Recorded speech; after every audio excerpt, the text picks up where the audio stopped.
The Middle of the Pack podcast. Welcome to episode 52 of the Middle of the Pack podcast. As you know, I'm Padraig, and whether you're out running on your Sunday long run or driving to work on a Wednesday, Thursday, Friday after this podcast was released, walking the dog, or maybe you're lying on the couch trying to convince yourself that stretching counts as a workout, thanks for joining me.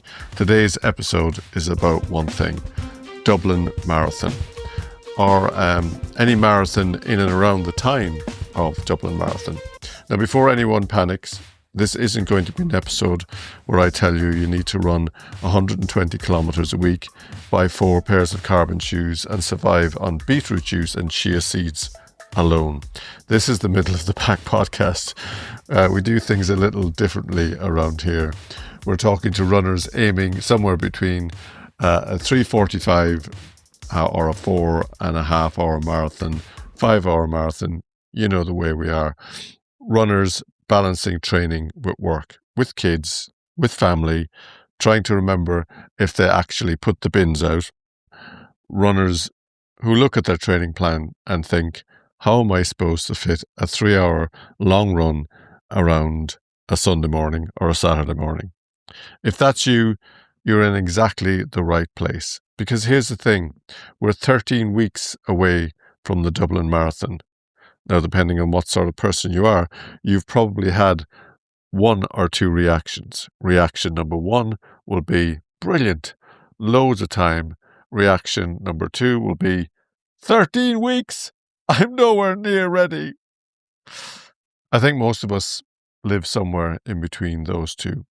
We get excited, then we panic, then we buy another pair of socks. That's generally how I work. And Tomas from Step 1 Socks is loving it.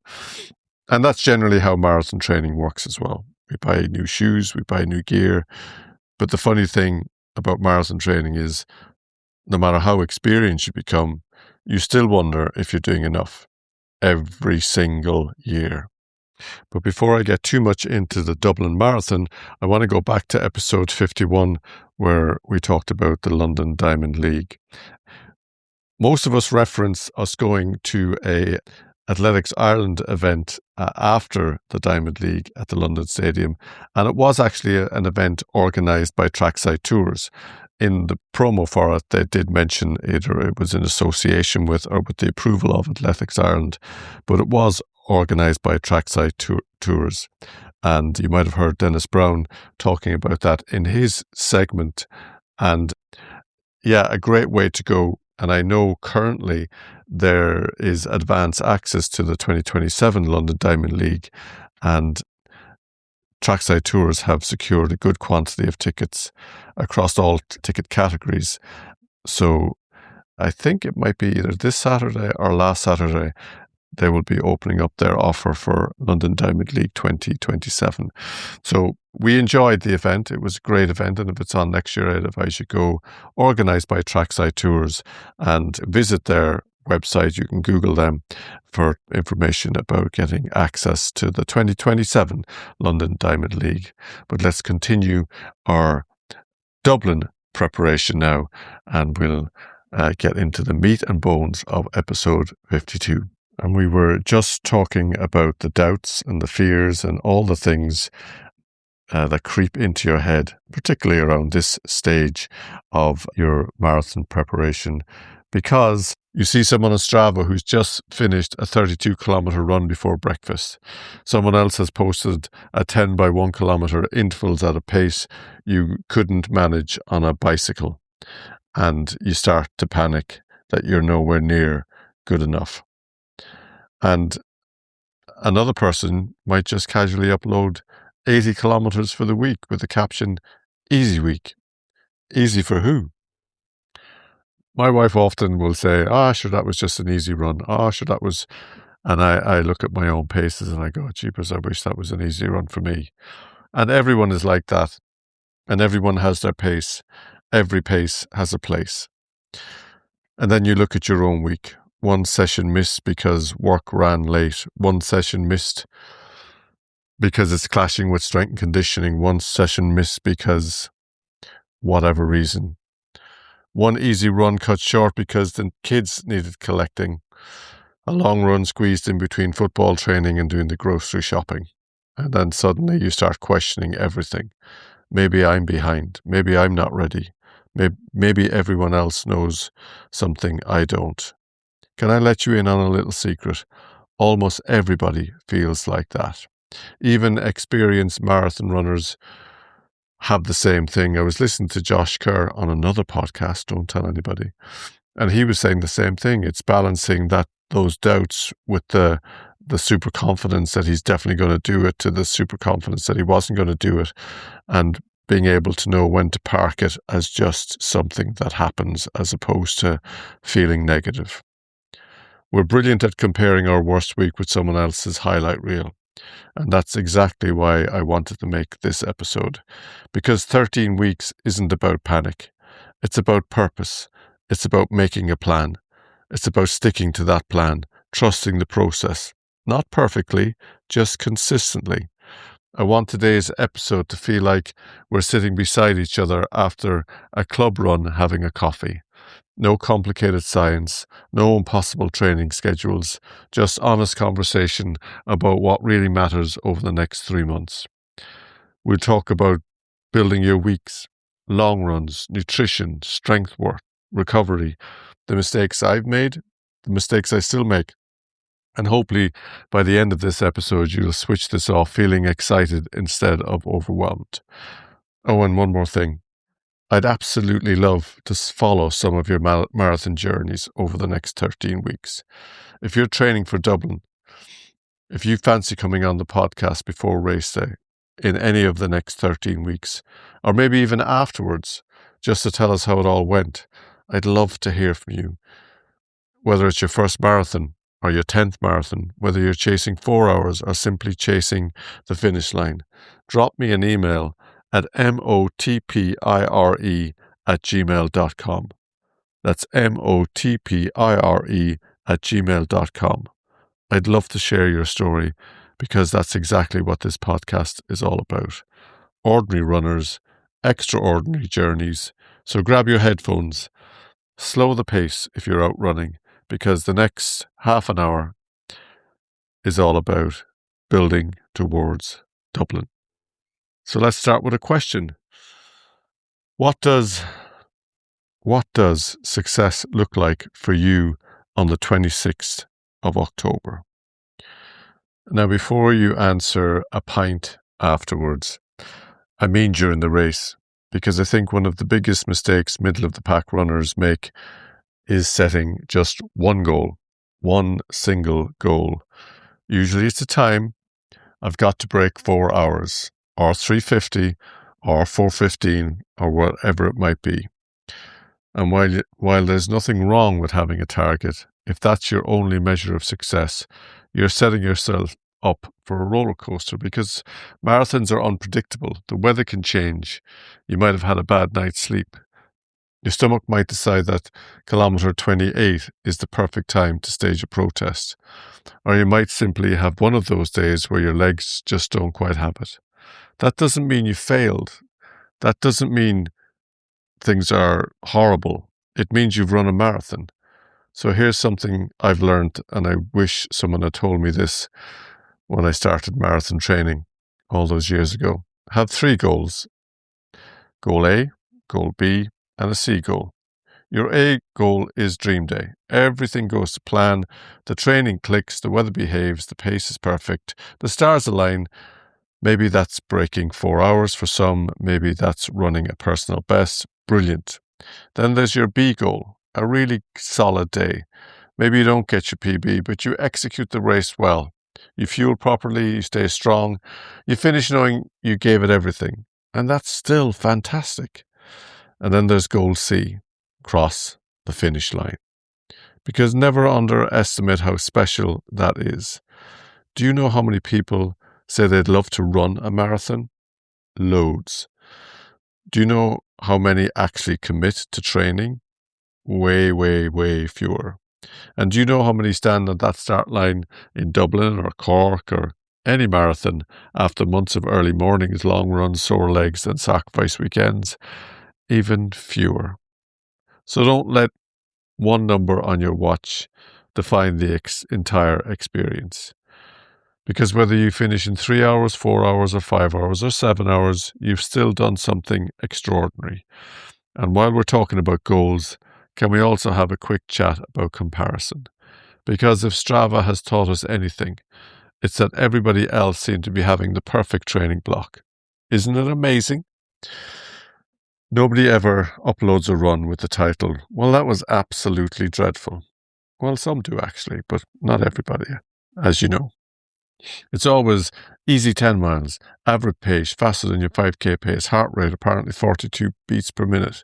Felt comfortable. I was comfortably reading it and I didn't get annoyed. And don't get me wrong, I love Strava. It's a brilliant way to connect it and kudos and cheer people on. But remember this, you're seeing one run, not the whole story. You don't see the interrupted sleep. You don't see the work stress. You don't see the sore calf, the missed sessions, the doubts. Every runner has them. Even the ones who make it look easy. The only runner you need to compare yourself with is yourself. The one who laced up your shoes yesterday. Are you becoming a little stronger? Are you becoming a little more consistent? Are you becoming a little more confident? All that's progress. And progress is what gets you to the start line, not perfection. Here's another thing I'd love to share with you over the next 13 weeks. Stop saying, "I have to go for a run tomorrow." Instead, try saying, "I get to go for a run tomorrow." It's only one word, but it changes everything, because training for a marathon isn't a punishment. It's a privilege. There are people recovering from injury who would love to be where you are. People who dream of getting back out there. People who can't run anymore for whatever reason that might be. So next time your alarm goes off at 6 in the morning and your bed suddenly feels like the greatest invention in human history, just remember, you don't have to do this. You get to do this. And that's a mindset that will carry you a lot further than any expensive pair of trainers ever will. So we've got our goals. We've stopped worrying about everyone else's training. And now let's answer a question I get asked a lot, more than any other. What should my running week actually look like? Or what should my week actually look like? Because contrary to belief, you don't need to run every day to run a good marathon.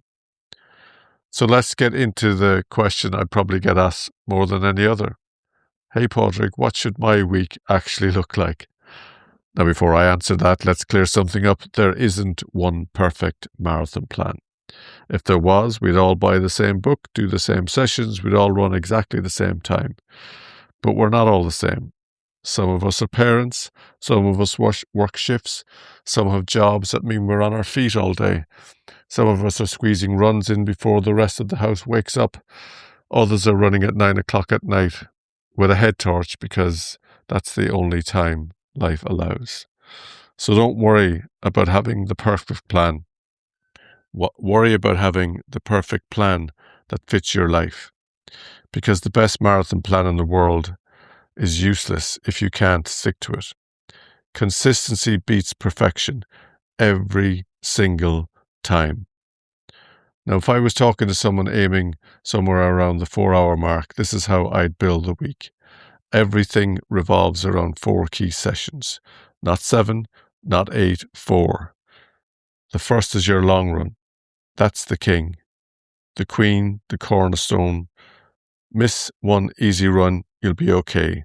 Miss one recovery run, you'll be okay. Miss every long run, I think we probably will have a problem. Because long runs don't just train your legs. They train your patience, they train your mind, they teach your body to keep moving when it's tired. And perhaps more importantly, they teach you that you can. The second key session is some sort of quality work. That might be intervals, tempo running, marathon pace miles, a local session with your club, something that reminds your legs what it feels like to work. Now here's where people often go wrong. Every session does not have to end with you lying on the grass questioning your life choices. Sometimes a controlled session is exactly what you need. Leave a little bit in the tank because guess what? You'll be running back again in 2 days. The third part of the week, easy running. Keep your easy run easy, your slow run slow, your long run slow. And can I make a confession? I still struggle with that. Running easy. We've all done it.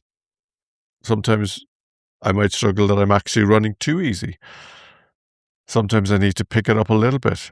And this isn't just 6 miles we're talking about, or 6 kilometers. It's all about keeping it easy. You head out thinking this is just an easy run, and then somebody passes you. And then suddenly you think, you just think maybe I'm too slow, and you don't want to do it anymore because you think people are looking at you, or you think someone might look at your Strava and they might think, jeepers, he's a really slow runner. And before you know it, your heart rate is through the roof and you turn a recovery or an easy run into an Olympic final. Why? Because runners, we all are competitive creatures. And my wife says sometimes when we're running, if a bloke passes me out, my pace increases naturally. And I don't really want to catch somebody if they're way faster, but that just seems to be something kicks in and suddenly I start running faster, even when I'm supposed to be recovering. Here's the truth. Your easy runs should feel, as I said already, easy. You should be able to hold a conversation. You should be able to enjoy the scenery, smell the flowers. You should finish thinking, I could have kept going. If every run feels hard, nothing feels special. Your hard days should be hard. Your easy days should be genuinely easy. And then comes the fourth piece of the puzzle, the one most of us ignore, strength training. Now, I can hear some of you switching off. I don't have time for that. I don't like the gym. I run. Isn't that enough?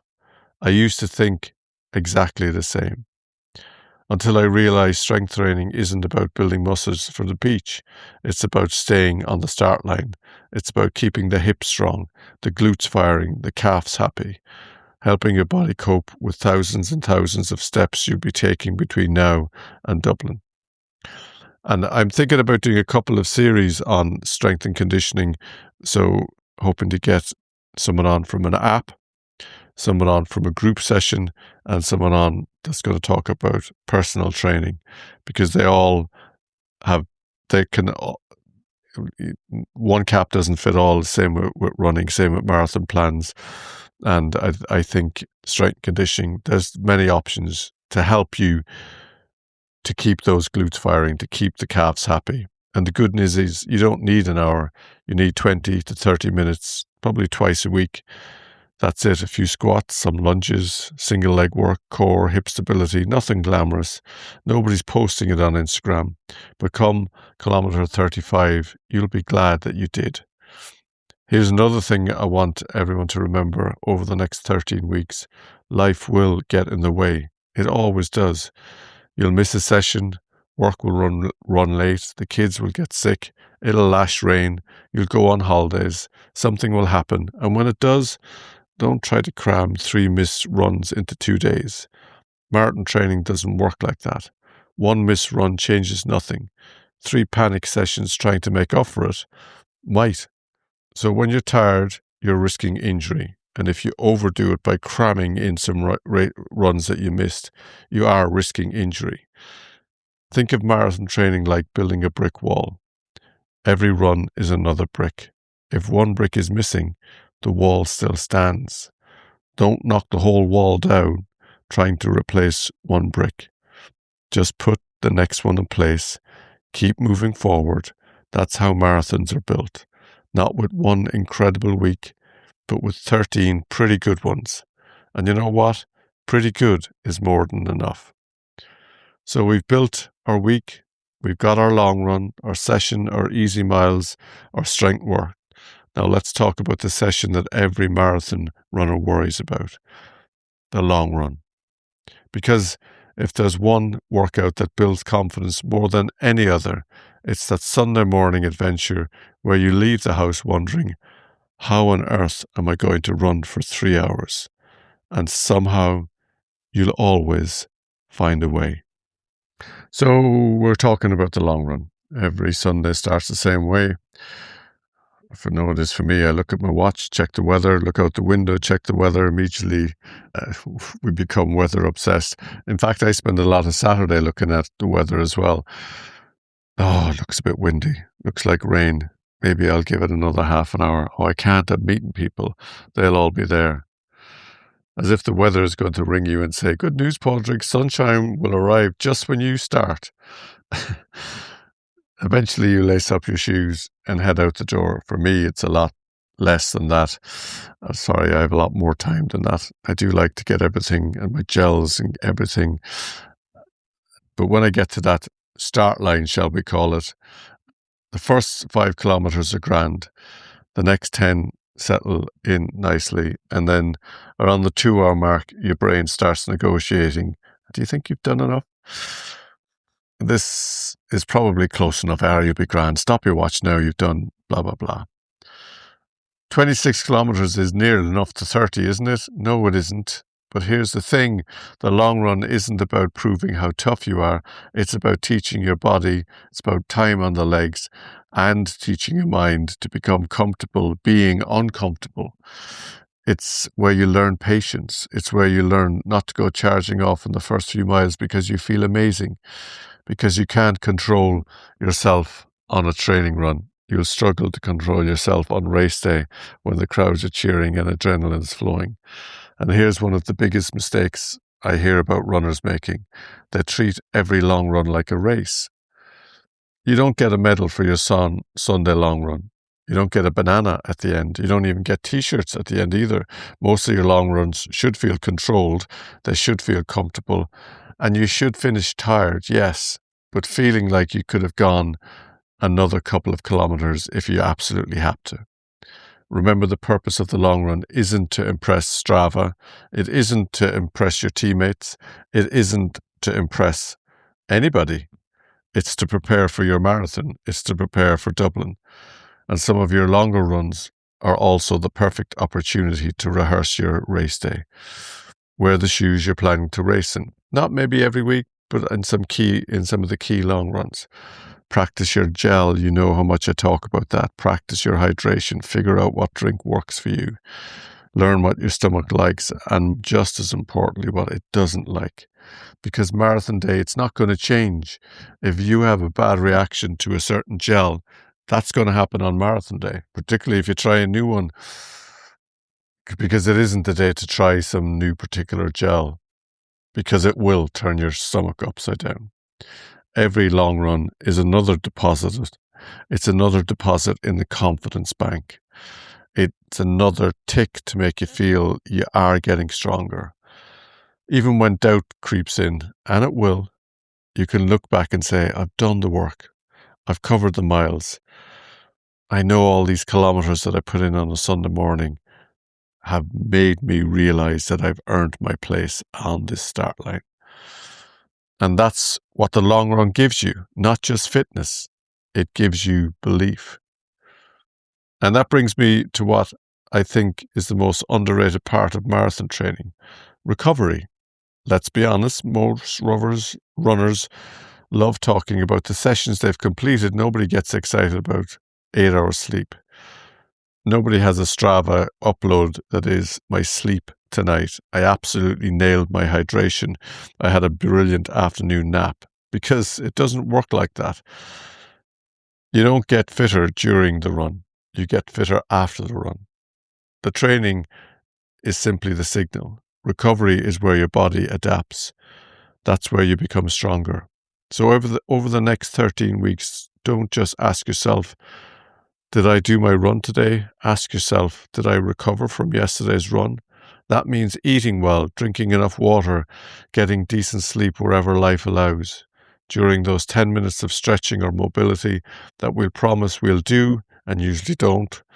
And don't ignore the little niggles. We've all tried to run through something that we like to convince ourselves that will magically disappear.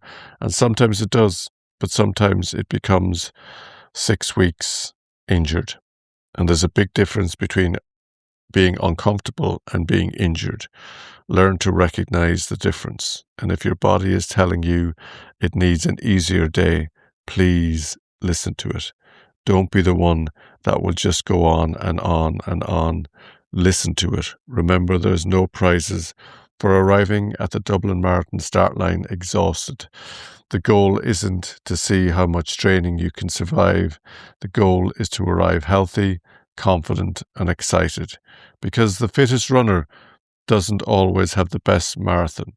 Very often, the healthiest runner does. And then something that can make the difference between running the last 10K and surviving it is nutrition. We've had special episodes on this, as you know, if you're a regular listener. It's also kind of known or seen as kind of a paying the energy bill, paying your electricity bill, paying the ESB, whatever you want to call it.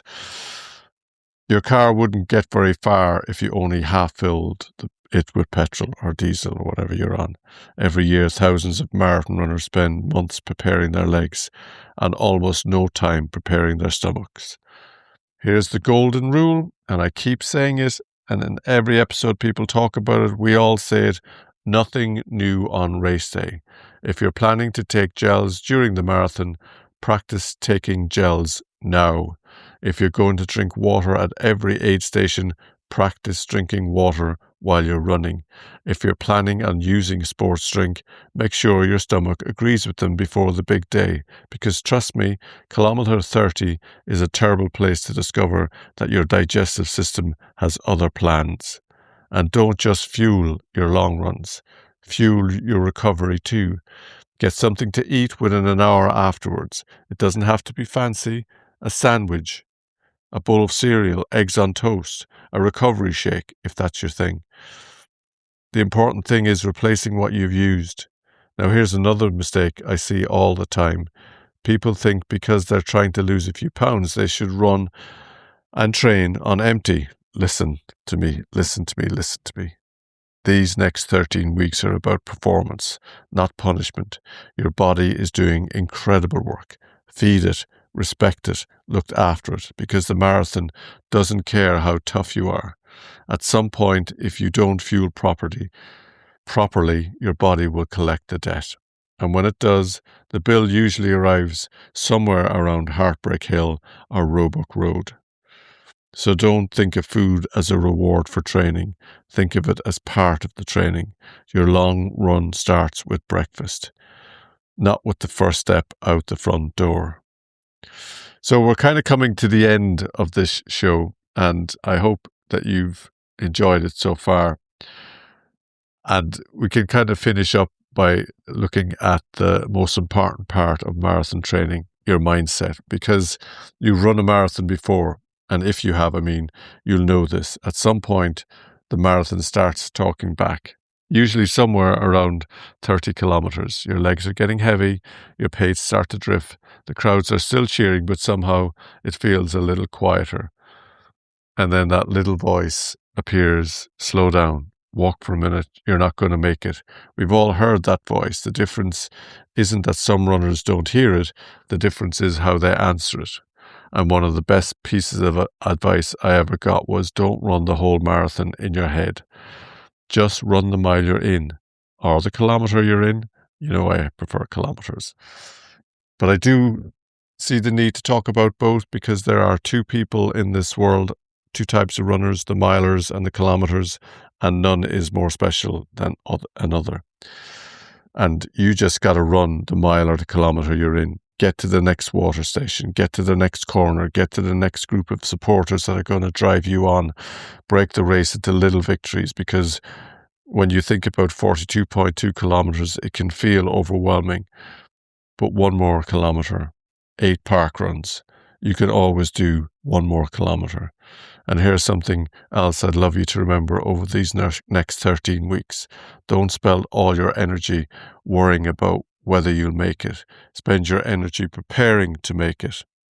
Trust the training, trust the long runs, trust the consistency. There will be days over the next 3 months when you'll doubt yourself. You'll miss a session. A long run won't go to plan. Your legs will feel flat. You'll wonder if everyone else is fitter than you. And that's normal. Every marathon runner has those thoughts. Even the experienced ones. The runners who stand at the start line looking confident, most of them are just as nervous as you are. The difference is they've learned not to let it drive them bonkers. So when the doubts creep in, remember this. You don't need to believe you'll run the perfect marathon. You only need to believe that you'll keep putting one foot in front of the other, because that's all a marathon really is. One step repeated 1,000 times, and every one of those steps starts long before race day. It starts tomorrow morning when the alarm goes off and you choose to lace up your shoes again. So here we are, 13 weeks to Dublin. And whether you're chasing a sub-4 or your first marathon, or simply hoping to hear your name announced as you cross the finish line, remember this: the marathon doesn't define you, the journey does. It's the Tuesday evening run you almost skipped, the Sunday long run when it was raining sideways. The alarm goes off, the tired legs, the sacrifices your family made so you could chase this goal. That's what you'll remember.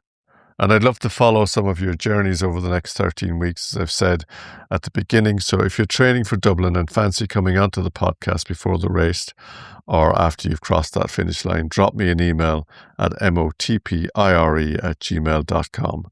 That's motprie@gmail.com. I'd love to share your story, because that's what this podcast has always been about. Not elite athletes, but ordinary runners doing extraordinary things. And if you take just one thing away from today's episode, let it be this: don't worry about being the fastest.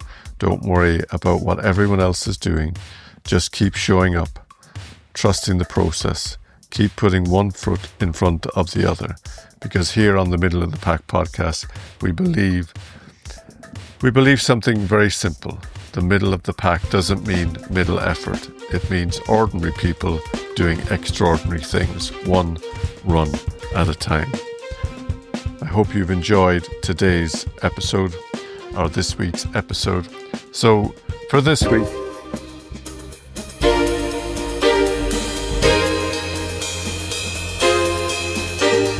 thanks for listening, and keep on running.